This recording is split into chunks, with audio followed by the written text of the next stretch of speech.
오늘 하나님 주신 말씀 찾도록 하겠습니다. 요한일서 5장 1절에서 12절 말씀입니다.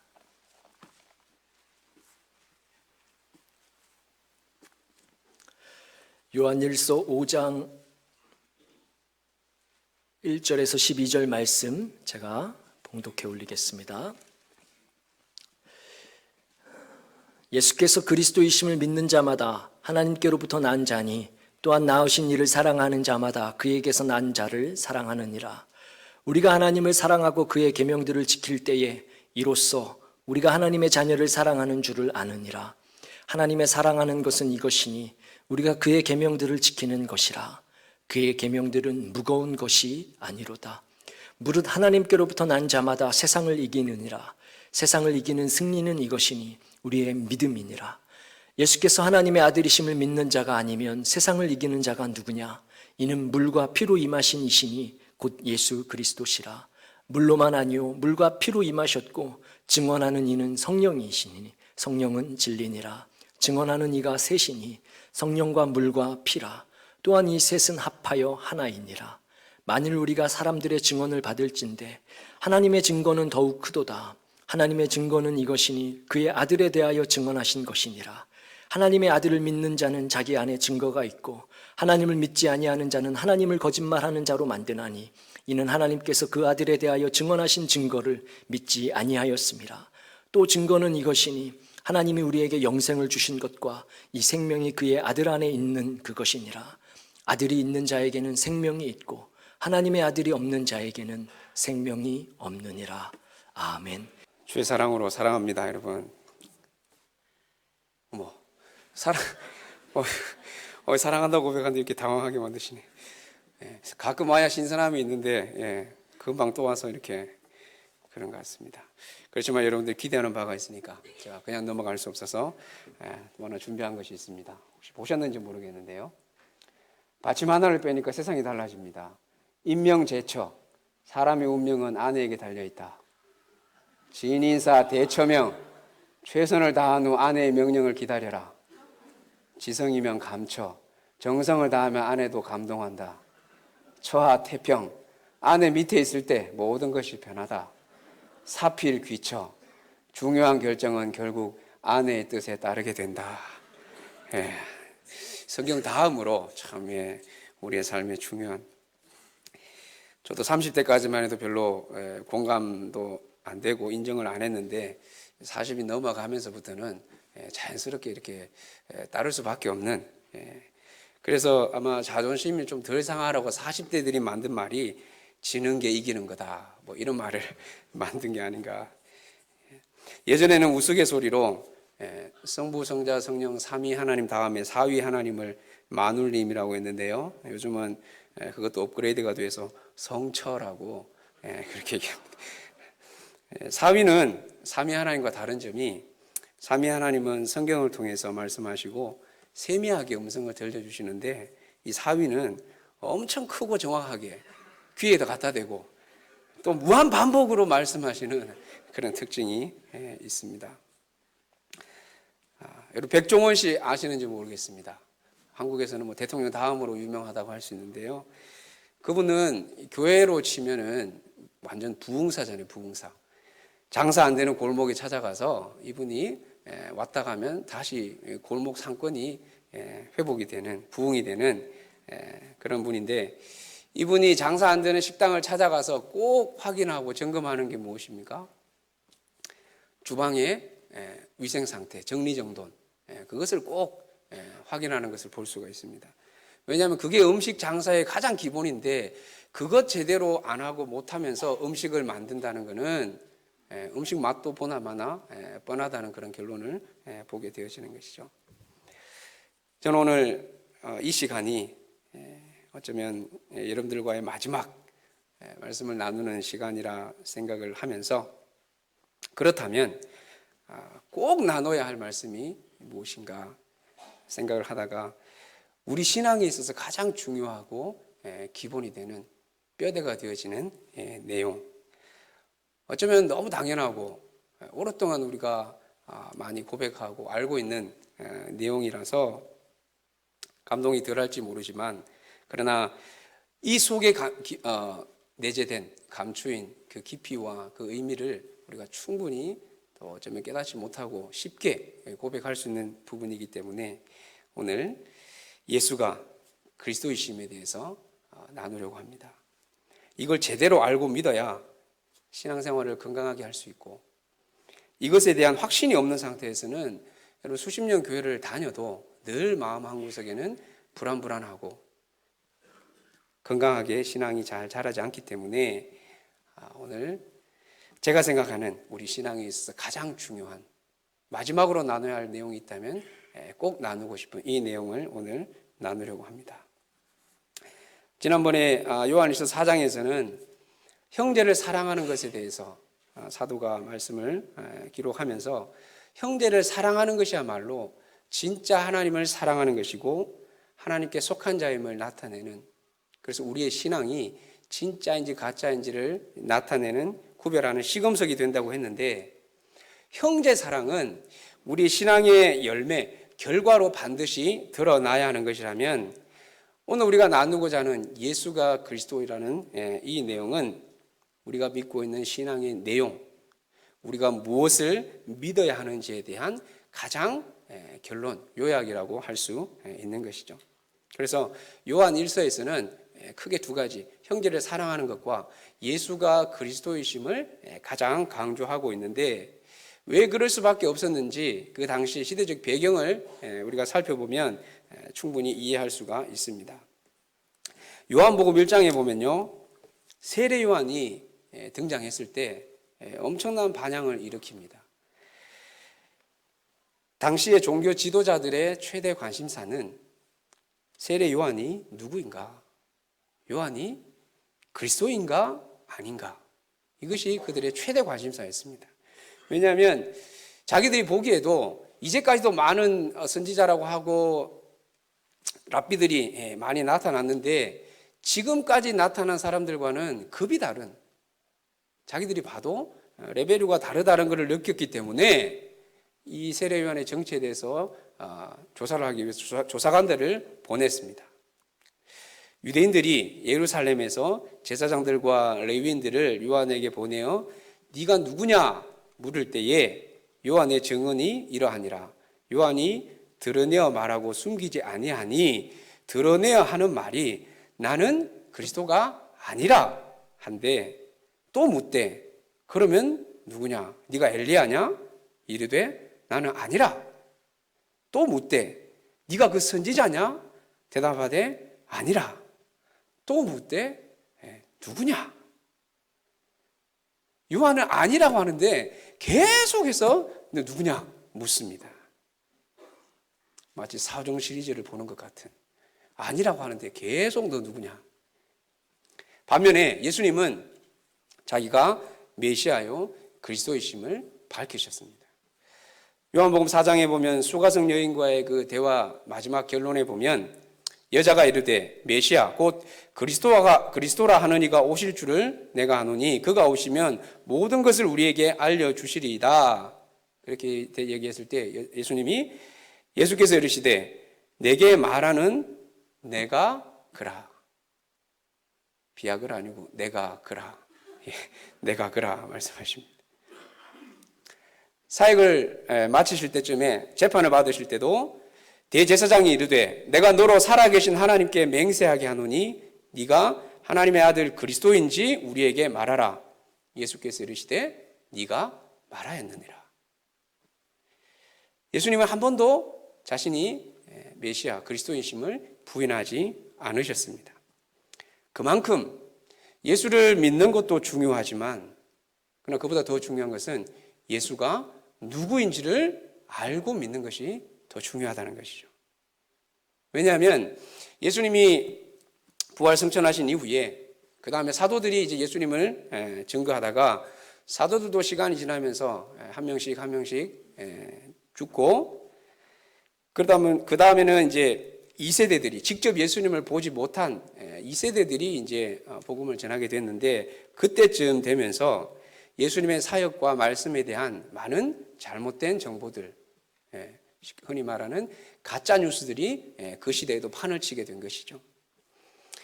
그래서 누가복음에 보면 누가복음을 기록한 이 누가가 누가복음 1장을 시작하면서 이렇게 저술의 목적을 이렇게 이야기합니다. 우리 중에 이루어진 사실에 대해서 처음부터 목격자와 말씀의 일꾼된 자들이 전하여 준 그대로 내력을 저술하려고 붓을 든 사람이 많은지라. 왜냐하면 그만큼 가짜 뉴스들이 많았기 때문에 누가가 이렇게 기록했는데요. 그 가짜 뉴스가 파헤치는 가운데 가장 가짜 뉴스의 핵심 출처는 영지주의자들. 영지주의는 공식적인 기독교의 첫 이단이라고 할 수 있는데, 여러분 그 이후에 초대교회 이후에 많은 이단들이 생겨났지만 대부분의 이단들이 하나님에 대해서, 하나님의 신성에 대해서는 어떤 그 이단적인 논쟁이 있지 않았지만 대부분 예수님에 대해서, 예수님이 인간이냐 하나님이냐, 예수님의 신성과 인성에 관해서 항상 이단 논쟁이 일어났습니다.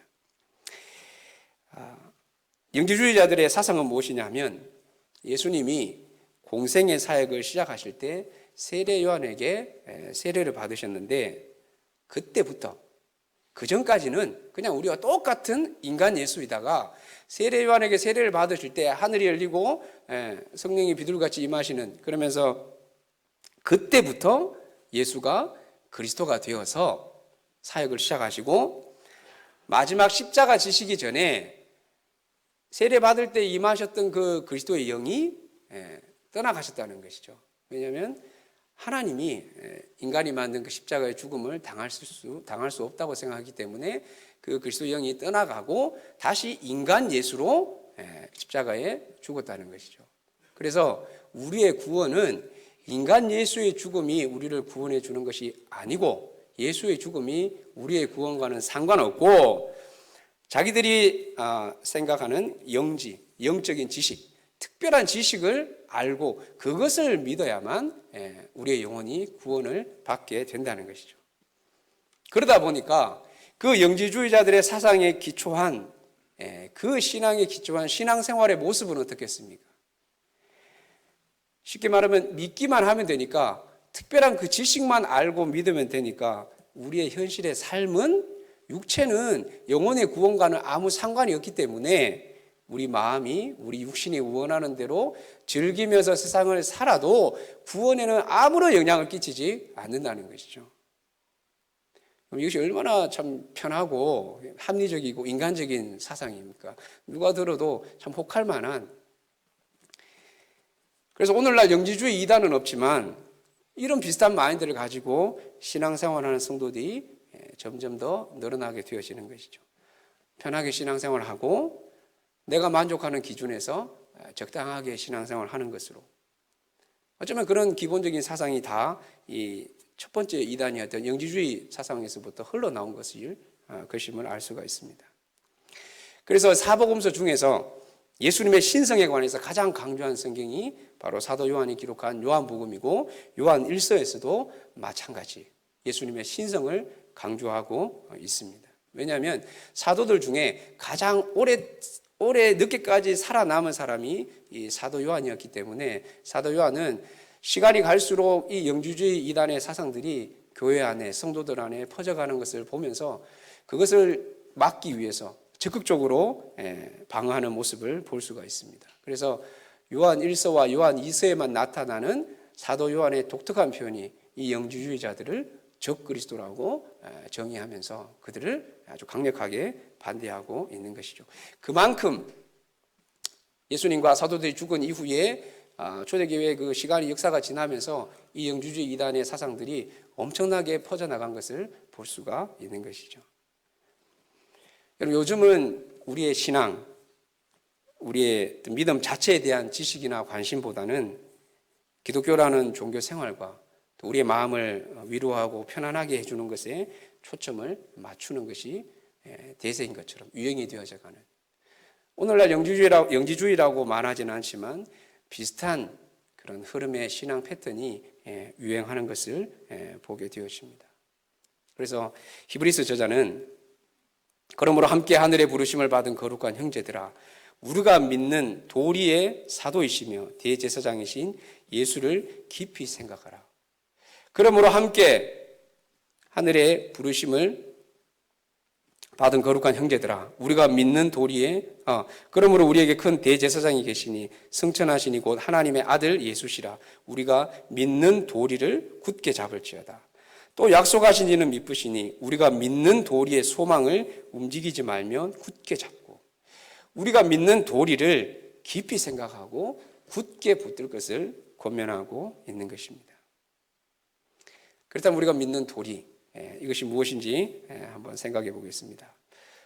그림을 보시면 브릿지 전도법이라고 하는 사형리와 비슷한 그 복음을 간단하게 전하는 전도법이 있는데, 인간과 하나님 사이에는 이 죄라는 절벽이 있기 때문에 인간의 힘으로는 도저히 이 공간을 하나님께로 넘어갈 수가 없습니다.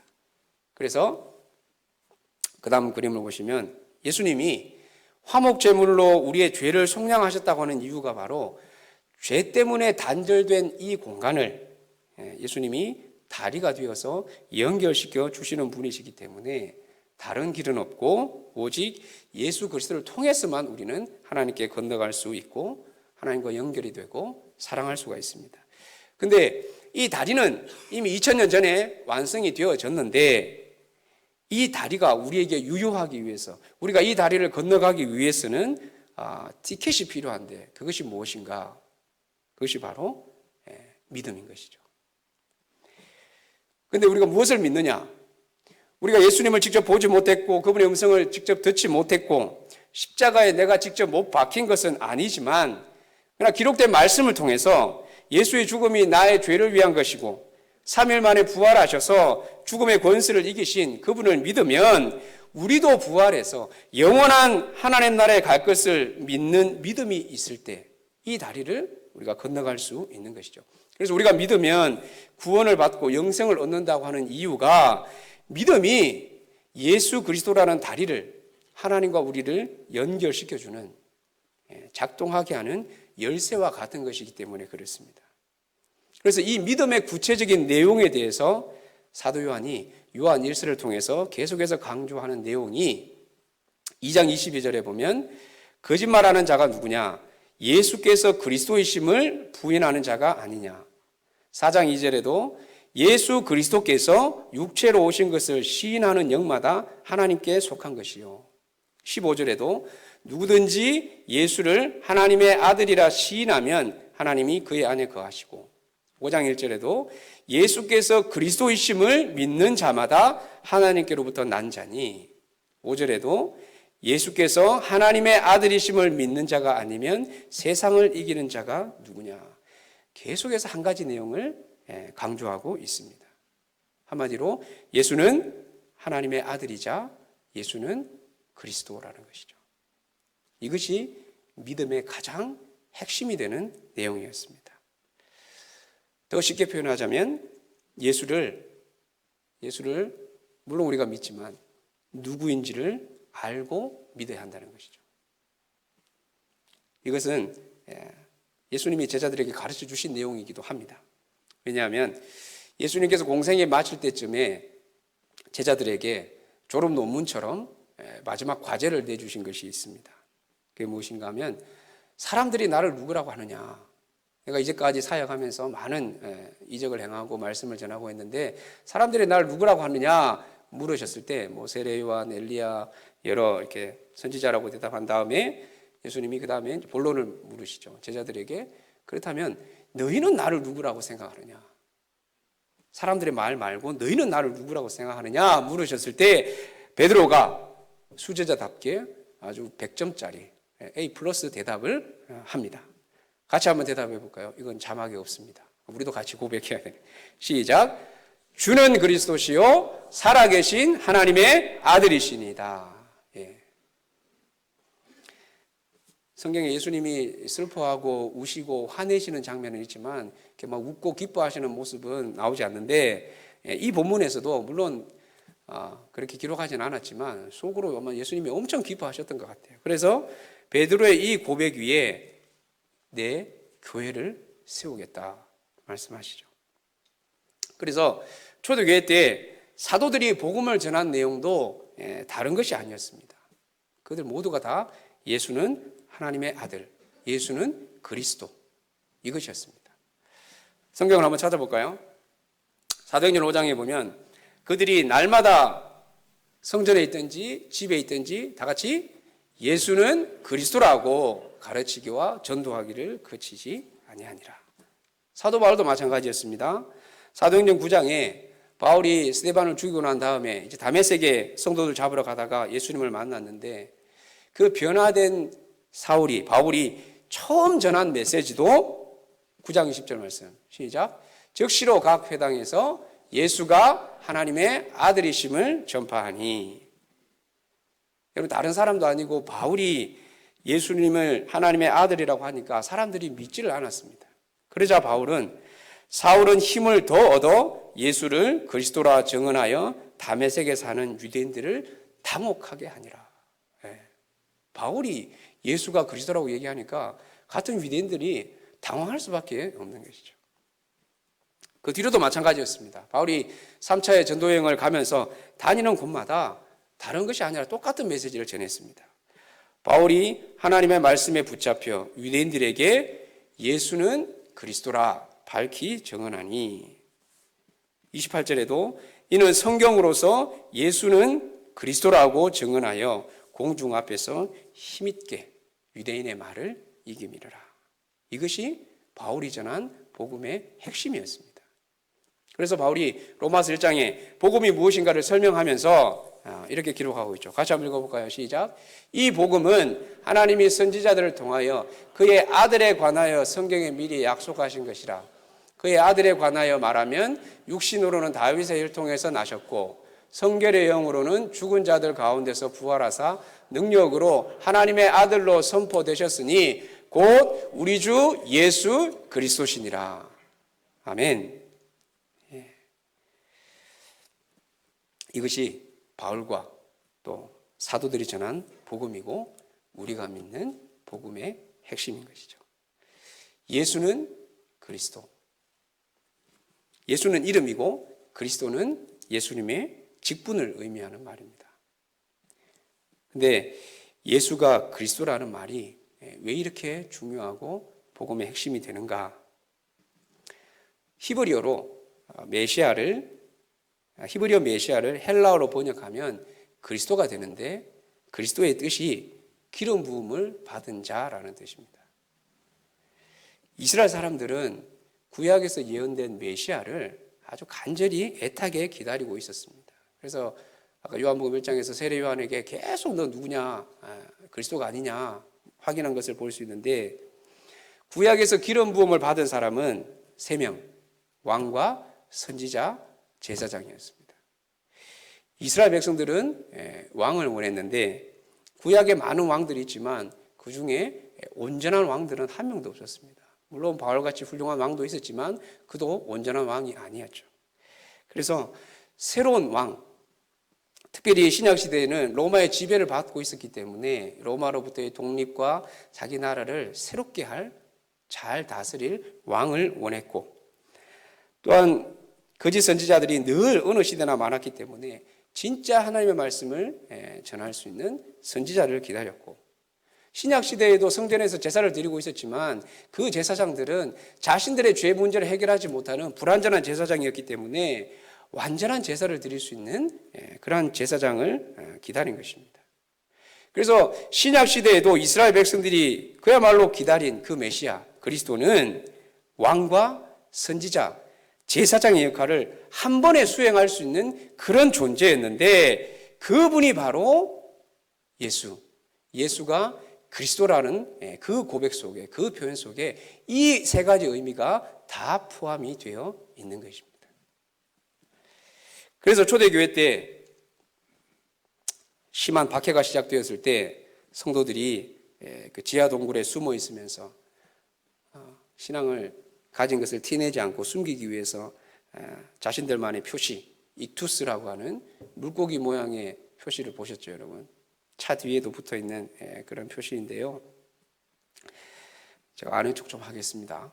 저 앞에서 보면 예수스, 크리스토스, 데오스, 휘오스, 소테르.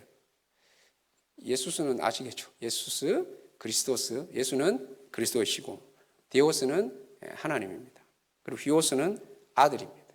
소테르는 구원자. 예수는 그리스도이시고 하나님의 아들이자 구원자. 그들이 믿는 신앙의 엑기스만을 모아서 고백한 것이 바로 저 익투스 표시인 것이죠. 여러분, 예수가 그리스도이심을 믿는 것 중요하지만 더 중요한 것은 바로 이 예수가 나의 그리스도이심을 고백하는 것이 진짜 하나님께로부터 난 자고, 그렇게 난 사람은 형제를 사랑하게 되고, 이 믿음을 가진 사람이 세상에서 승리할 수 있다는 것이 사도 요한의 결론입니다. 아무리 교회를 오래 다니고 성경에 대해서 많은 지식이 있고 또 충성하고 직분을 맡아서 섬긴다 하더라도 예수가 나의 그리스도이심을 믿고 고백하지 않으면 우리의 신앙은 모래 위에 집을 지은 것과 같습니다. 이 고백에 나의 생명을 걸 수 있어야만 어떤 세상의 유혹과 시험 앞에서도 흔들리지 않고 우리의 믿음을 지켜갈 수 있는 것입니다. 몇 주 전에 아주 정말 놀랄 뉴스를 보았는데요. 세상에 아직도 이런 나라가 있는가? 북한보다 더 심한 나라가 있다는 것을 보고 놀랐는데, 여러분 에리트레아라는 나라 이름을 들어보셨습니까? 에리트레아. 네.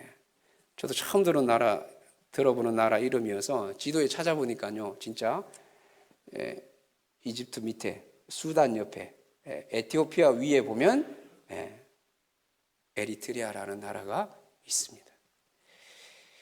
저 에리트레아 출신 목사님이 호주에 난민 신청을 해서 호주에서 인터뷰한 그 내용을 보면 지금 저 에리트레아에서 어떤 일들이 일어나고 있는지를 세상에 공개하게 되었는데, 이 목사님 같은 경우에는 이제 잡혀가서 컨테이너 안에 2주 동안 갇혀서, 여러분 사막에서 컨테이너 안에 들어있다고 생각해 보십시오. 낮에는 그 사막 열기가 그 컨테이너 안에 가득 차고, 또 밤에는 추위 때문에 정말 고통 가운데 떨 수밖에 없는 그러한 시간들을 보내고, 또 감옥에 있는 사람들은 매를 맞고 중노동을 해야 하고, 그 감옥 안에서 신앙을 갖게 된 2명의 수감자가 3일 동안 계속해서 구타와 고문을 당하면서도 신앙을 포기하지 않았다는 그러한 간증을 한 것을 보았습니다.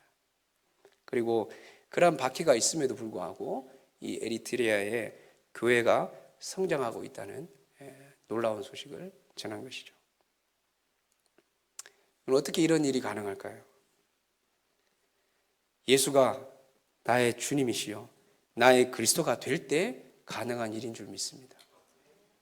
예수를 믿는다는 것은 하나의 그냥 고상한 종교 생활을 하기 위한 것이 아니라, 그분이 나의 그리스도이심을 고백할 때는 그분이 나의 왕이요 선지자요 제사장이심을 고백하는 것이기 때문에 생명의 위협 앞에서도 그 믿음을, 신앙을 포기할 수 없는 것이고, 우리가 저런 나라들처럼 무슬림 국가들처럼 생명의 위협을 받지는 않지만 우리는 그 대신 내 삶의 주인이 내가 되지 않고 돈이 되지 않고 다른 어떤 것이 되지 않도록 철저하게 우리 자신과 싸워야 하는 것입니다. 그래서 4절에서 설명하는 세상을 이기는 승리는 바로 이것이고, 그 믿음의 정체가 바로 예수 그리스도이심을 믿는 것입니다. 그래서 5절 말씀에 예수께서 하나님의 아들이심을 믿는 자가 아니면 세상을 이기는 자가 누구냐 물은 다음에 6절 이후에 예수가 그리스도이심을 증언하는 내용들을 설명하고 있습니다. 사도 요한은 3가지로 설명하죠. 성령과 물과 피가 예수가 그리스도임을 증언한다고 했는데, 물은 예수님이 세례를 받고 강에서 올라오실 때 하늘이 열리고 하나님이 이는 내 사랑하는 아들이요 내 기뻐하는 자라 말씀하신 그때 물로서 하나님이 예수님을 증거하신 것이고, 피는 마지막 십자가에서 흘린 그 보혈로 하나님으로서 속죄를 담당하신 그리스도이심을 증거하신 것이고, 성령은 우리가 잘 아는 사도행전 2장에 예수님이 내가 성천한 후에 약속한 성령을 보내주시겠다 약속하신 그 성령이 사도행전 2장의 오순절에 임하시면서 바로 이 3가지 근거들이 예수님이 바로 하나님이 보내신 그리스도이심을 하나님이 증거하는 증거라고 사도는 기록을 하고 있습니다. 그래서 이런 분명한 증거들, 하나님이 직접 아들에 대해 증언하신 증거들이 있기 때문에 예수는 나의 그리스도, 우리의 그리스도가 되는데, 이런 하나님의 증언이 유효하기 위해서는 우리가 믿음으로 고백할 때 가능한 것입니다. 여러분, 예수를 아는 사람은 세상의 모든 사람이 다 알지 않습니까? 간디조차도 기독교는 싫어하지만 예수님을 좋아하고 사랑하는, 그렇게 이야기를 하는 것처럼. 그렇게 우리가 믿음으로 예수가 나의 그리스도임을 고백하면 그 결과 우리 안에 영생이 있음을 알게 되는 것입니다. 여러분, 11절과 12절에 나오는 영생의 시제를 주목해서 보시면 11절에는 영생을 주신 것으로 과거형으로 기록을 했습니다. 이것은 예수를 나의 그리스도로 믿고 고백하는 순간 영원한 생명을 우리에게 주신 것이죠. 예수님께서도 내가 곧 길이요 진리요 생명이라 말씀하셨고, 아들을 믿는 자에게는 생명이 있다, 영생이 있다고 말씀하셨습니다. 그러나 그것이 다가 아니라 죽기 전에는 알 수 없는 영생, 내가 영원히 살지 안 살지 모르는 그냥 희미하고 불확실한 생명이 아니라 12절에 보면 아들이 있는 자에게는 생명이 있고, 현재형을 써서 아들을, 예수를 그리스도로 믿는 자는 이 땅의 삶을 살면서도 영원한 생명을 가지고 살아가는 것을 알게 된다는 것을 말씀하고 있습니다. 여러분, 만약에 이게 없다면, 예수를 믿는 것이, 영원한 생명을 얻는 것이 나중에 죽어서 천국에서만 얻게 되는 것이라면, 그래서 지금은 우리가 그것을 모른다고 한다면은 우리의 신앙은요, 좀 나쁘게 표현하면 지상 최대의 사기극이 될 가능성이 엄청 농후한 것이죠. 죽어봐야 안다고 하면은 누가 거기에 인생을 걸고 자신의 전부를 투자하겠습니까? 그래서 그렇게 믿다 보면 차라리 그냥 이 땅에서 실컷 즐기다가 죽는 게 더 현명하고, 영지주의자들처럼 현실의 삶과는 내 육신의 어떤 그런 행실과는 아무 상관이 없고 특별한 그냥 믿기만 하면 된다는 그러한 사상에 쉽게 넘어가게 되어지는 것이죠. 예수를 나의 그리스도로 믿음으로 고백하면 영원한 생명을 우리가 나중에 천국에서 누리는 것뿐만 아니라 이 땅에 살면서도 우리는 그것을 맛보고 누리고 우리 안에 가지고 살아갈 수 있는 은혜를 주셨습니다, 여러분. 이거 믿으십니까? 저는 몇 달 전에 우리 김상윤 장로님 장례 예배에 참석했다가 이 사실을 다시 한번 확인할 수 있었습니다. 장로님의 마지막 삶의 시간들, 또 그 따님의 고백을 들으면서 마지막 그 몇 주간이었나요? 며칠이었나요? 이제 기력이 이제 의식도 희미해질 그때쯤에 하루에 3번 그 오트밀죽, 뭐 한국 사람들은 별로 이렇게 좋아하지 않을 그 오트밀죽을 3끼를 계속 그걸 먹으면서도 끝까지 의식을 놓지 않으려고, 그 모습을 저는 이 땅의 삶에 어떤 미련이 있어서 더 살고자 하는 게 아니라 영원한 생명을 가지고 있기 때문에 이 땅에 살면서도 하나님 주신 생명을 끝까지 누리고 최선을 다해서 살아가려고 하는 그 영생을 가진, 영원한 생명을 가진 참 아름다운 모습을 볼 수 있었습니다. 우리는 예수를 믿는다는 것은 영원한 생명을 천국에서 누리는 것뿐만 아니라 이 땅에 살면서도 그것을 가지고 있기 때문에 이 땅에서 나그네로 살아갈 수 있고 육신에 미련을 두지 않고 살아갈 수 있는 것이죠. 전도서 3장 11절 말씀 같이 보겠습니다. 전도서 3장 11절 말씀 같이 읽어볼까요? 시작. 하나님이 모든 것을 지으시되 때를 따라 아름답게 하셨고 또 사람들에게는 영혼을 사모하는 마음을 주셨느니라. 믿는 사람이든 믿지 않는 사람이든 모든 인간은 영혼을 사모하는 마음을 하나님이 심어 놓으셨습니다. 그리고 특별히 예수를 그리스도로 믿고 고백하는 사람에게는 영원한 생명을 가졌음을 알 수 있습니다. 여러분, 이 확신이 없다가 죽는 순간에 갑자기 그게 생기겠습니까? 분명한 신앙 고백을 하면 거듭나게 되고, 거듭난다는 것은 새로운 생명이 내 안에 생기는 것인데, 그 생명은 육적인 것이 아니라 영적인 것, 성령이 우리 안에 거하시는 것이기 때문에 영원한 생명을 얻은 증거와 결과가 동시에 우리에게 주어지는 것입니다. 이것이 우리의 신앙의 가장 근본이 되어야 되는, 기본적으로 셋업이 되어야 되는, 어떤 것에도 흔들리지 않고 넘어지지 않는 기초가 되어져야 되는 신앙의 베이스입니다. 이 기초가 되어 있어야만 하나님을 사랑하게 되고, 그래서 그 사랑의 결과가 말씀을 지키고 순종하는 것으로 나타나고, 그 순종의 결과 열매가 무엇입니까? 형제를 사랑하는 것으로 나타나게 된다는 것이죠. 그래서 10절 말씀에 하나님의 아들을 믿는 자는 자기 안에 증거가 있다고 했습니다. 여러분, 이 증거가 있으십니까? 이 증거가 있어야만 세상을 이길 수 있고 세상에서 신앙을 지킬 수 있습니다. 이 증거는 바로 하나님이 우리에게 영생을 주신 것과 이 생명이 그의 아들 안에 있는 그것이니라. 아들이 있는 자에게는 생명이 있고 하나님의 아들이 없는 자에게는 생명이 없느니라.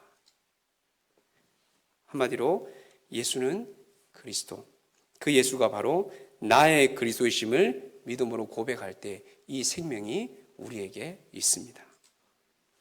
사도 바울은 너희는 믿음 안에 있는가 너희 자신을 시험하고 너희 자신을 확정하라. 어떻게 시험하고 확정합니까?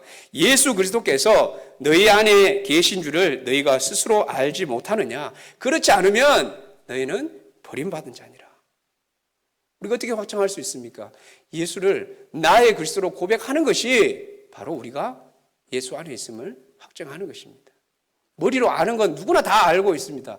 너무 많이 들었고 입술로 고백할 수 있는 것이죠. 그러나 내 마음으로 정말 예수가 나의 그리스도이심을 고백할 때 그것이 바로 우리 각자가, 우리 교회가 하나님 안에 속한 증거임을 나타내는 것이죠. 그래서 하나님을 사랑하는 것은 다른 것이 아닙니다.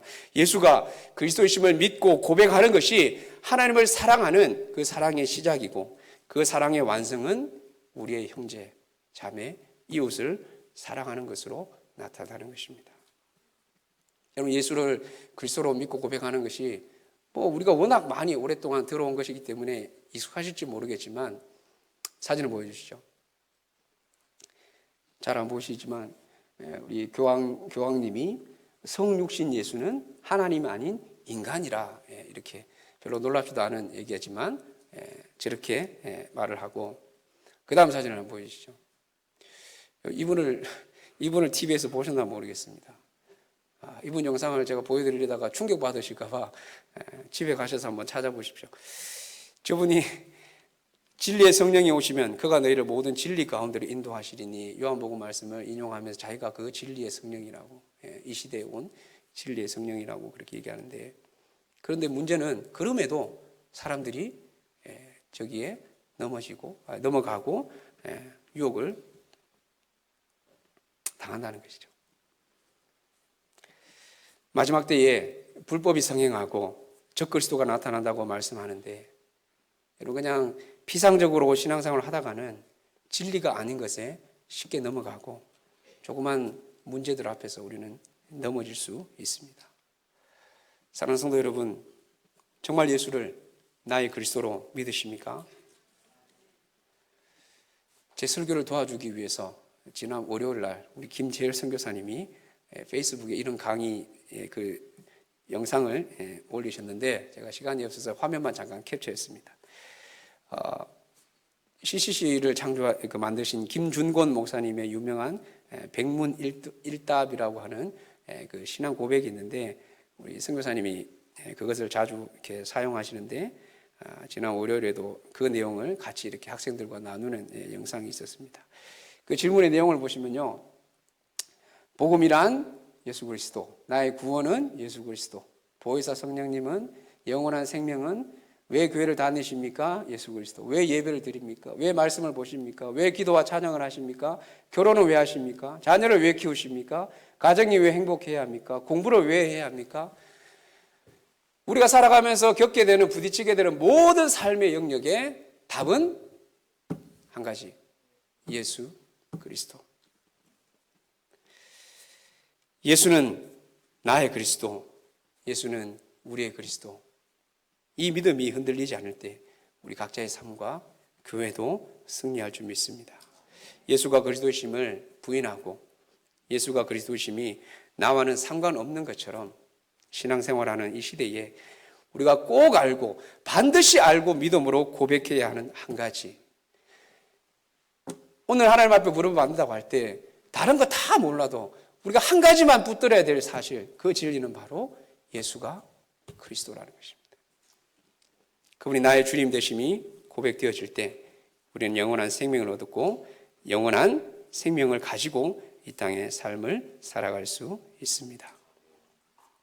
이 믿음의 고백 위에 영원한 생명을 얻었고 또 누리며 살아가는 은혜가 저와 여러분의 삶에 풍성하기를 주님의 이름으로 축원합니다.